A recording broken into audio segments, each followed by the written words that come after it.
Hello, it's Formula Fun, and I'm here to talk to you today about alternatives to interactive notebooks. Typically, when we think of an interactive notebook, we think of an actual notebook and ways that we can use them in our classroom. This one is a composition book that's been cut in half, just like that, and decorated with some washi tape. I use these a lot with my lower grade learners, but also if we're just doing some simple things, this one's not been used yet, like a word problem of the day or something like that. Now you're probably going to ask me, how did she get those cut? I took my composition books into Office Depot and Staples and I got them cut all at one time. I told them I was a teacher and, tried to play the sympathy card. I know Staples cut 6 full-size ones for $2. I've heard different prices around the nation, but, try to play that teacher card and ask nicely. I bought my composition books there as well, so I don't know if that made a difference.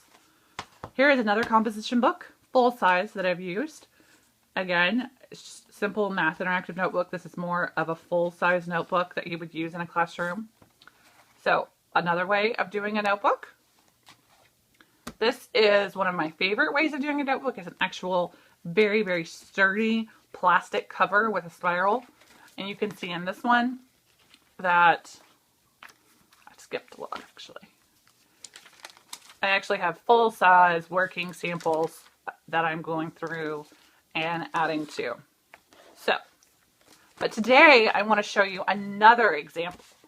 How many of you have folders around for the 2-prong folders that you get a million of, or they're really, really cheap in the beginning of the year and you just grab a huge stack of them? Why not use those for your interactive notebooks? This way you can put one entire unit all together for your students. You can see this one is a ratio and proportions unit for 7th grade Common Core. And I love it because it's got 2 pockets. One pocket I can use for things that are in progress, and then the back pocket we can do for practice stuff or homework or things that they need to finish at home. And they've got all the materials here for them, so they're just taking one folder home instead of taking a spiral home or a notebook home.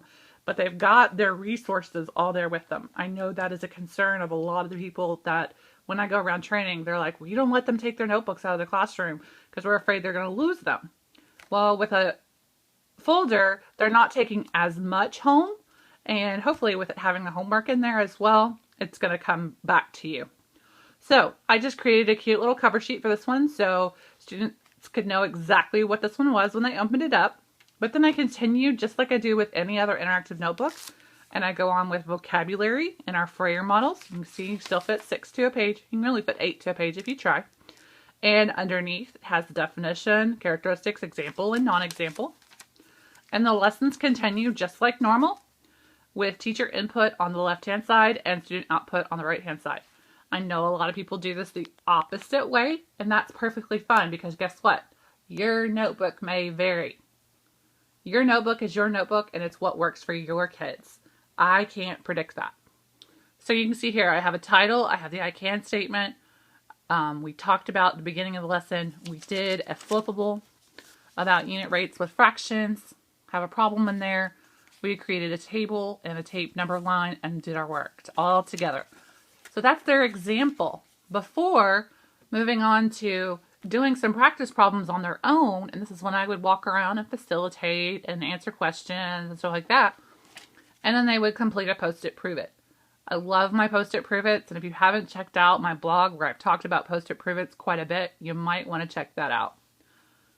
And I just continue on in the folder just like that.